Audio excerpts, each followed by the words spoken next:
Hello दोस्तों। तो आज हम बात करेंगे कलिंग के राजा खारवेल की, जिसकी हाथी गुम्फा अभिलेख हमें बहुत सारी चीज़ें बताता है। मतलब आप सीरियसली अगर हिस्ट्री में हाथी गुम्फा अभिलेख ना होता तो हमें बहुत कुछ चीज़ें मिल नहीं पाती, बहुत कुछ चीज़ें हमें पता नहीं चल पाती। न सिर्फ कलिंग के बारे में, कलिंग की बात करते हैं, कलिंग के राजा खारवेल की। और मैं थोड़ी सी एक स्टोरी बनाता हूँ, उस स्टोरी से मैं लगभग इसके फैक्ट्स वगैरह सारे सब कुछ आपके कलिंग से रिलेटेड, जो खारवेल से रिलेटेड जो भी फैक्ट है वो बता दूंगा। होता यूं है, एक छोटा बच्चा था। वो हमेशा कार में बैठा रहता था और हमेशा बादलों की तरफ देख के, बादलों को देखो एक्चुअली मेघ बोला जाता है, तो बादलों को देख के बोलता था कि ये इसमें जो सबसे बड़ा मेघ है, सबसे बड़ा जो बादल है, और उस बादल की जो सवारी कर रहे हैं वो है मेरे पापा। मतलब वो मानता था कि उसके फादर जो है सबसे बड़े बादल की सवारी करते थे, इसलिए उनके फादर का नाम था महामेघवाहन। अब खारवेल उनका बेटा था महामेघवाहन का, और खारवेल का जो बेटा था वो था महाराज कुदेप।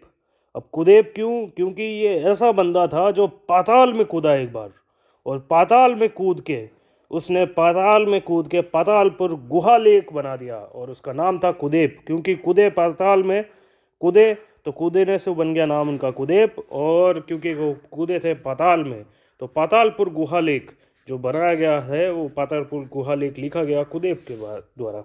अब हम बात करते हैं खारवेल के हाथी गुम्फा अभिलेख की। देखो, हाथी गुम्फा अभिलेख कोई अकेला अभिलेख नहीं बनाया खारवेल ने। खारवेल ने उदयगिरी में, मैं आपको पूरा सीक्वेंस बताऊंगा कि किस टाइप से चीज़ें हुई। खारवेल ने 13 वर्ष की घटनाओं का वर्णन किया है हाथी गुम्फा अभिलेख में, और वहीं पे आपको पता चलेगा कि हाथी गुम्फा भी कैसे बनी। सबसे पहले खारवेल बताता है, 13 वर्ष की अपनी घटनाएं बताता है। खारवेल कहता है कि पहले साल मेरे पास 5 लाख रुपए थे। 5 लाख रुपए थे। मैं एक अच्छी सी 5 लाख की गाड़ी ले सकता था। 5 लाख की अच्छी खासी गाड़ी आ जाती, टाटा पंच। 5 लाख की गाड़ी ले सकता था, लेकिन मैंने नहीं ली। मैंने मेरी राजधानी बनाई, मैंने मेरी कैपिटल बनाई। उस 5 लाख रुपए से मैंने मेरी कैपिटल बनाई। फिर दूसरे साल जैसे ही मेरी कैपिटल बन गई, मेरी एम्बिशंस इतनी ज़्यादा बढ़ गई। अब मैं चूहों को मारने निकला। मैंने कहा कि साम्राज्य के बाहर जितने भी चूहे हैं, मैं उन सब चूहों को मार दूंगा। और मैंने डिसाइड किया कि मैंने एक 7 कान वाले चूहे को मारूंगा। इसका मतलब है कि मूसिक नगर, मूसिक आप पता हो, मूसक का मतलब है चूहा। तो मूसिक नगर के 7 करणी प्रथम को हराता है और वहां आतंक मचा देता है। कौन? आपका खारवेल। दूसरे साल फिर बताता है कि चौथे साल मैंने जैन तीर्थ विद्याधर, विद्याधर नाम के एक जैन तीर्थ थे, कि चौथे साल मैंने जैन तीर्थ विद्याधर को बचाने के लिए, उनको कुछ लोग रठिक, रठिको और भोजको, मतलब कुछ भोजक ऐसे थे जो जाते थे कि भाई जैन धर विद्याधर की, उसकी सारी विद्या को निचोड़ दे और भोजन के रूप में खा रहा है उसको। तो उस विद्याधर को, उसके विरुद्ध उस मतलब भोज को, रठिको को हराया। उसके बाद आपके खारवेल 5वें साल की बात बताते हैं कि अब मुझे, मैंने दुश्मनों को तो बहुत हरा लिया, अब मुझे लोगों के लिए कल्याण के काम करने थे। तो मैंने मेरे तन को सूली बना दिया। मैंने मेरे तन को सूली बना दिया, और उस सूली से मैं एक नहर लेके आया। उस सूली से खोद के मैंने एक नहर लेके आया मेरी राजधानी में। और इस तरह मैंने नहर का निर्माण किया, जो 300 वर्ष पूर्व नंद राजाओं ने भी इसी टाइम का काम किया था। और उस नहर को अपने राज्य में लेके आए, अपनी राजधानी में लेके आए। और क्योंकि वो नहर लाए थे तनसूली से, इसलिए मैंने आपको बताया कि 5वें साल में उन्होंने तनसूली से नहर लेके आए। फिर मैंने दोस्तों आपको बताया, अब जो आपका जो खारवेल है, वो एक पहाड़ के नीचे बैठा था। 8 साल हो गए थे, 8 साल हो गए थे। एक दिन रात को 8 PM पे वो दारू पी रहे थे। देखो, 8 PM में जब भी बात करूंगा, 8 PM दारू पीने का टाइम होता है दोस्तों।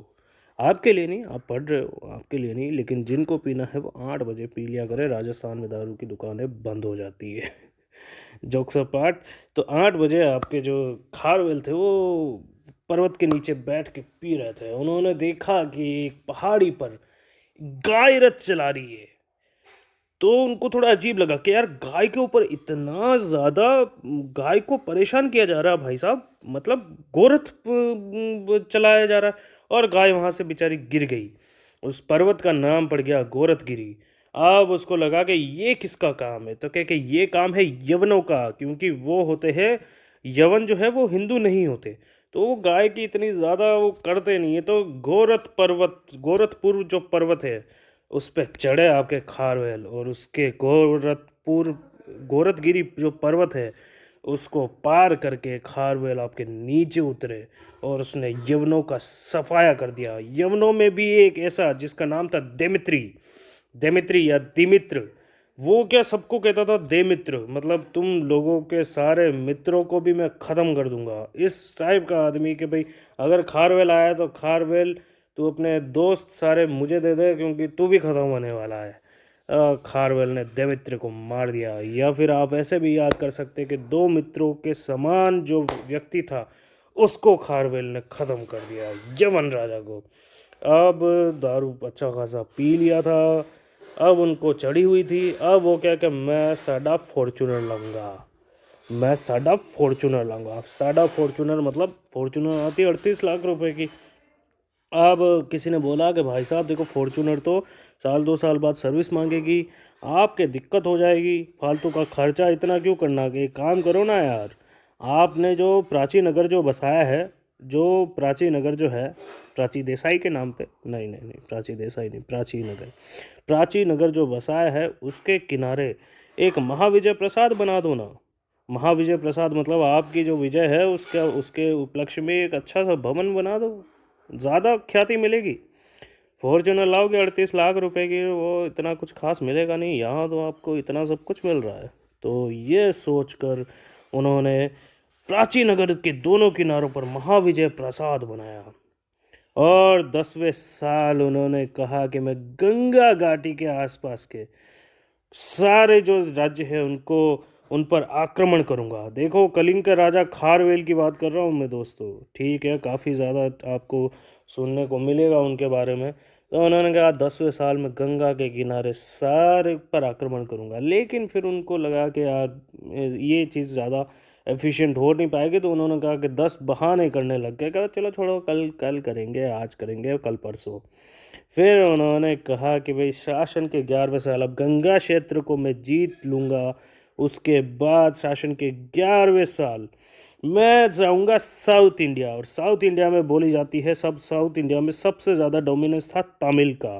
तो तमिल संघ बना हुआ था, तीन तीन जो राज्य थे उनका संघ बना हुआ था, उसको पिथुंड नगर में ध्वस्त किया, उसको पी के ठुंड कर दिया। अब थोड़ा सा मैं हर जगह आपको पॉसिबिलिटीज़ अगर थोड़ी कम मिलोगे तो पिथुंड का आप में मुझे बताइएगा कि पिथुंड को किस तरीके से अच्छे से याद करा सकूं मैं।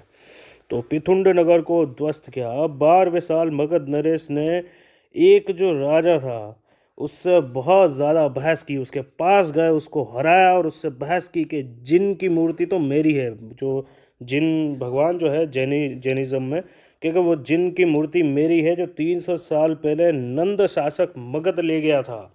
उस बहस में बहस बहस की वजह से खारवेल को इतना ज़्यादा खार आया कि उसने जो बहस कर रहा था वो मित्र के बराबर था, लेकिन उसको ख़त्म कर दिया, और उसका नाम था बहस्ती मित्र। और उसको ख़त्म करके वहाँ से जिन की मूर्ति लेके आ गए, और अपन और वो लाए, और ला के उन्होंने अब लाए और पूजा करने लग गए। और फिर उन्होंने देखा कि यार अब जिनकी मूर्ति लेके आ गए, तो अब जैनों के लिए उनको अगर वो ये पूजा करेंगे तो उनके रहने की व्यवस्था भी तो करनी पड़ेगी दोस्तों। तो ये सोचकर उन्होंने एक, जहाँ से सूर्य उदय हो रहा था उस तरफ देखा, उन्होंने चारों तरफ देखा कि यार मैं इनके रहने की व्यवस्था कहाँ पर करूँ, कहाँ करूँ, कहाँ करूँ, जहाँ ये सेफ भी रहे और जहाँ इन पे धूप भी अच्छी खासी आए। तो उन्होंने देखा कि एक जगह थी जहाँ से सूर्य उदय हो रहा था, और क्योंकि वो था पर्वत, तो उन्होंने कहा कि ये उदयगिरी पर्वत इसी के यहाँ पर बनाऊंगा, ताकि दिन भर इनके लिए मुझे अलग से लाइट की व्यवस्था ना करनी पड़े। और उसने एक उदयगिरी पर्वत के वहाँ पर जैन भिक्षुओं के लिए 35 गुफाओं का निर्माण किया।